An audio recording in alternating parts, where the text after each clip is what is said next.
Hello అండి, welcome to Shri అక్షయం. ఈరోజు అమ్మవారికి ఎంతో ప్రీతికరమైన పూర్ణం బూరెల ప్రసాదాన్ని సింపుల్గా ఈజీ టిప్స్ అండ్ ట్రిక్స్తో చేసుకుందాము. ఫస్ట్ టైం చేసిన వాళ్ళు కూడా చాలా ఈజీగా చేసుకోవచ్చు.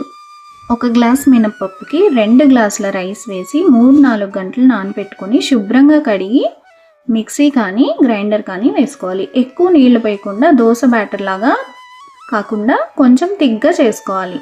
ఇలా తిగ్గా చేసుకున్న తర్వాత ఇప్పుడు బ్యాటర్లో 1/2 టేబుల్ స్పూన్ ఉప్పు, 1 టేబుల్ స్పూన్ పంచదార వేసి చక్కగా కలుపుకోవాలి. ఇలా పంచదార వేయడం వల్ల పైన పూత అనేది చాలా టేస్టీగా వస్తుంది. ఇది 1 గంట సేపు పక్కన పెట్టుకోవాలి. ఇప్పుడు 1 గ్లాసు శనగపప్పుని కుక్కర్లో శుభ్రంగా కడిగి 2 గ్లాసులు నీళ్లు పోసి 3 విజిల్స్ వచ్చే వరకు ఉడికించుకోవాలి.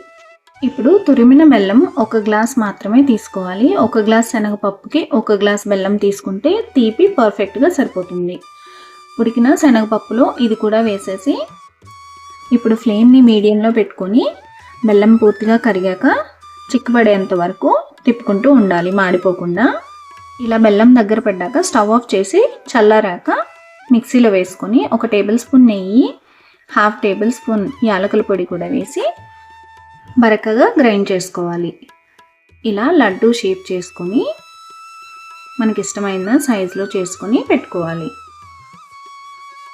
ఇలా లడ్డూలు రెడీ అయ్యాక ముందుగా గ్రైండ్ చేసి పక్కన పెట్టుకున్న పిండిలో ఈ లడ్డు వేసి పూర్తిగా కవర్ అయ్యే వరకు పిండిని వేసి ఇలా చిన్న పిండి ముద్దని వేస్తే ఆయిల్లో వెంటనే పైకి వస్తే ఆయిల్ కాగినట్టే. ఇప్పుడు ఒక్కొక్కటిగా మెల్లగా వేసుకొని ఫ్రై చేసుకోవడమే.